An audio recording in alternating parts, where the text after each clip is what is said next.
I'm attempting to create a new world record. The longest time in which one has written a short story every day. Why am I doing this? Don't ask me. Anyway, hope you enjoyed today's instalment.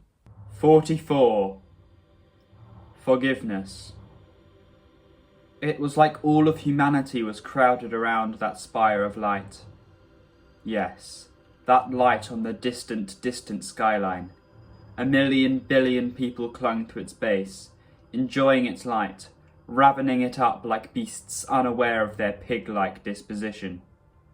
Yet, here I lay, on a faraway mountain, in the middle of the night, with a broken leg and a broken soul. I looked down at that mangled leg.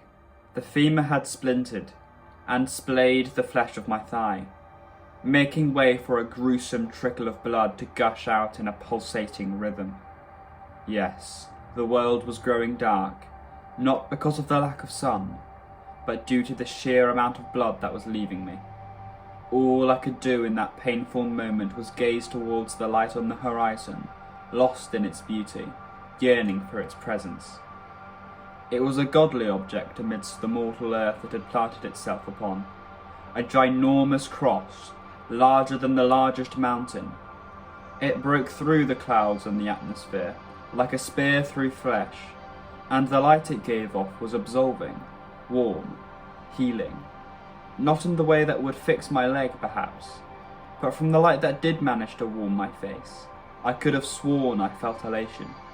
Like a small, joyful feeling prickled on my face where the light landed.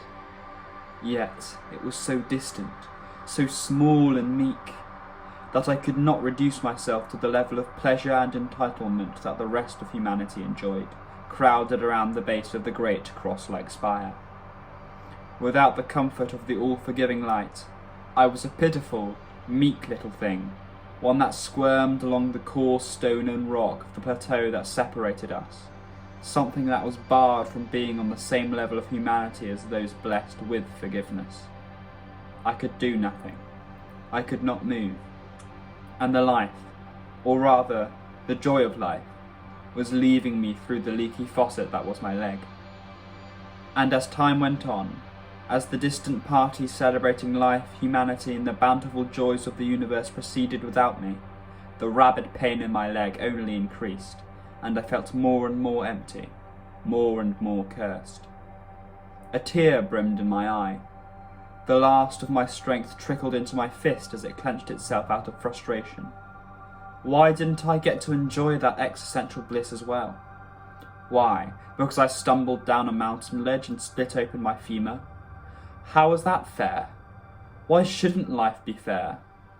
My vision was fading, and I could fully feel my consciousness trickling down my body and leaving via the gaping wound in my leg.